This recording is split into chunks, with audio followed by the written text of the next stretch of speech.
Bom dia a todos e todas. Meu nome é Ayla e eu vou apresentar sobre o meu projeto de iniciação científica voluntária, que a gente está fazendo aqui mesmo no Laboratório de Endocrinologia e Metabolismo do Departamento de Fisiologia e Biofísica. Eu estou sob a orientação da professora Paula Barge e tem a colaboração também da Dayana Gonçalves Manso e da professora Tatiane Neder, da Universidade Federal de Tocantins. E o título do trabalho é o efeito da 3,5-3-linhas-triodotironina na ritmicidade circadiana do fígado. E eu vou começar explicando um pouquinho sobre o relógio circadiano. Ele é um conjunto de genes que tem uma expressão rítmica com um período de mais ou menos 24 horas. Os principais genes são o BMAL1, o CLOCK, o PER e o CRY. O BMAL1 e o CLOCK eles formam um dímero e se ligam no E-box dos genes que codificam PER-CRY e então ativam a transcrição desses genes. Já o PER-CRY eles formam outro dímero que vai inibir tanto a formação do dímero do BMAL1 com CLOCK quanto a expressão do BMAL1 em si. Então, indiretamente, eles inibem a própria expressão. Esse mecanismo de autorregulação cíclica faz com que o CLOCK-BMAL1 tenha um pico na fase clara durante o dia, enquanto o PER-CRY tem um pico na fase escura durante a noite. E outros componentes do relógio são os HORs e os reverbs, que regulam positivamente ou negativamente, respectivamente, a expressão de BMAL1. Dessa forma, os genes que são regulados pelo relógio também têm uma ritmicidade circadiana, que significa que dura em torno de um dia. E essa periodicidade permite a antecipação de algumas funções do organismo, preparando para as demandas diárias, como por exemplo a produção de energia, que é maior durante o dia e menor durante a noite, no caso de animais diurnos. Virtualmente, todas as células do nosso organismo elas têm um relógio circadiano. No caso do fígado, a atividade do relógio está relacionada diretamente com o metabolismo do glicogênio e do NAD+. E ele é influenciado por hormônios como o glucagon, a adrenalina, o GH, o cortisol e a insulina. Assim, as funções têm um ajuste mais fino. Nesse sentido, o nosso trabalho ele foca na influência dos hormônios tiroidianos sobre o relógio circadiano do fígado. Os hormônios tiroidianos regulam diversas funções relacionadas ao crescimento, ao metabolismo e desenvolvimento. E, entre outras funções, eles regulam a expressão de enzimas envolvidas no metabolismo, com ácidos graxos e com colesterol. Por isso, diversas funções tiroidianas elas vão resultar na alteração do metabolismo glicídico e lipídico no fígado, como, por exemplo, o desenvolvimento de um quadro de esteatose hepática não alcoólica, como no caso de hipotireoidismo moderado. Muitas dessas enzimas reguladas pelos hormônios tiroidianos, elas têm uma ritmicidade circadiana, como por exemplo a quinase piruvata desidrogenase 4, que é chamada de PDK4.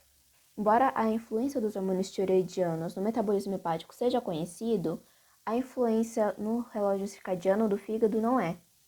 Assim como a consequência das desordens tiroidianas nas oscilações diárias do metabolismo energético.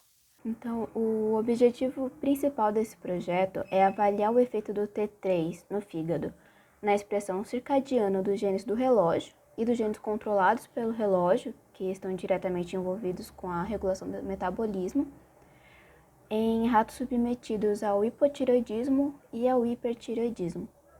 Para isso, fazemos o uso de análises in sílico, avaliando se há possíveis elementos de ligação aos hormônios tiroidianos ou aos componentes do relógio, isso nas regiões promotoras, tanto dos genes do relógio quanto dos genes controlados pelo relógio que estão envolvidos no metabolismo de interesse.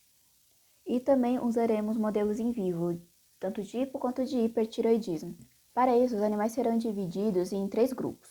O controle, que é eutiroideu, o TX, que é hipotireoideu, e o T3, que é hipertireoideu.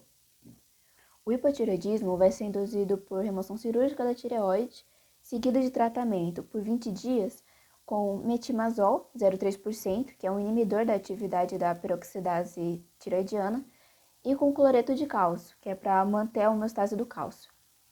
Após esse período, com o hipotireoidismo estabelecido, tanto o grupo TX quanto o controle, eles vão receber injeções intraperitoneais de salina 2 vezes por dia, e enquanto o grupo T3 ele vai receber T3 2 vezes ao dia nos ET2 e 14, na dose de 1,5 micrograma para cada 100 gramas de peso corporal do animal. Isso por 5 dias, para a indução do hipertireoidismo, conforme estudos prévios. E após esse período, os animais vão ser eutanasiados a cada 3 horas por 24 horas, para a coleta do fígado e da obtenção das amostras em diferentes horários do dia.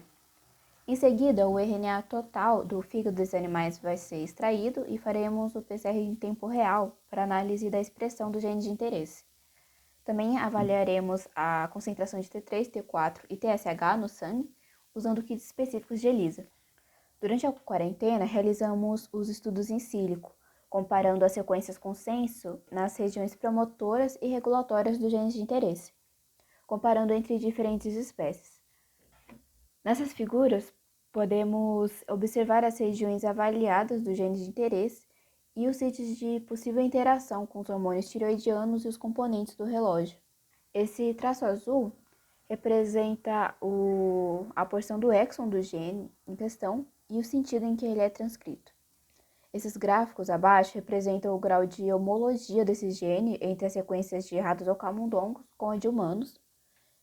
E já esses códigos coloridos em cima são o que mais interessa para nós. TBP, TATA e CAAT são elementos de ligação consêncio de início de transcrição gênica em eucariotos. Os T3R representam sítios de possível ligação com os hormônios tireoidianos, enquanto o RORA1, EBOX e COQ-bemol representam os possíveis sítios de ligação com os componentes do relógio. Agora, em detalhes, podemos observar que a região promotora do gene que codifica o codivador 1-alfa do PPAR-gama, que a sigla é PPARG1A ou PGC1-alfa, que é responsável pela regulação de vias de energia celular, é rica em possíveis sítios de ligação tanto para os hormônios tireoidianos quanto para o relógio. E o gene de quinase piruvato desidrogenase 4, abreviado por PDK4, e que regula indiretamente a conversão do piruvato em acetil-CoA, também possui regiões de ligação para o EBOX e para o T3R. O gene da acetilcarboxilase alfa, ACC-alfa, possui apenas um possível elemento de ligação para o T3, na mesma região que o sítio de ligação para o RORA. O ACC-alfa, ele regula a síntese de malonil-CoA e, consequentemente, ele regula a lipogênese. A enzima carnitina palmitoiltransferase 1-alfa, que é a CPT1-alfa, controla a entrada de ácido graxo na mitocôndria e, portanto, controla o início da beta-oxidação. E o PPAR-alfa também, que faz conexão desse sistema com a síntese de colesterol e também influencia a beta-oxidação, apresentam elementos de ligação para os hormônios tireoidianos e para os componentes do relógio. Por fim, a análise de ácido graxo sintase, que é a FAS, foi feita tendo como referência o genoma de camundongos, uma vez que a sequência de ratos não estava disponível para análise.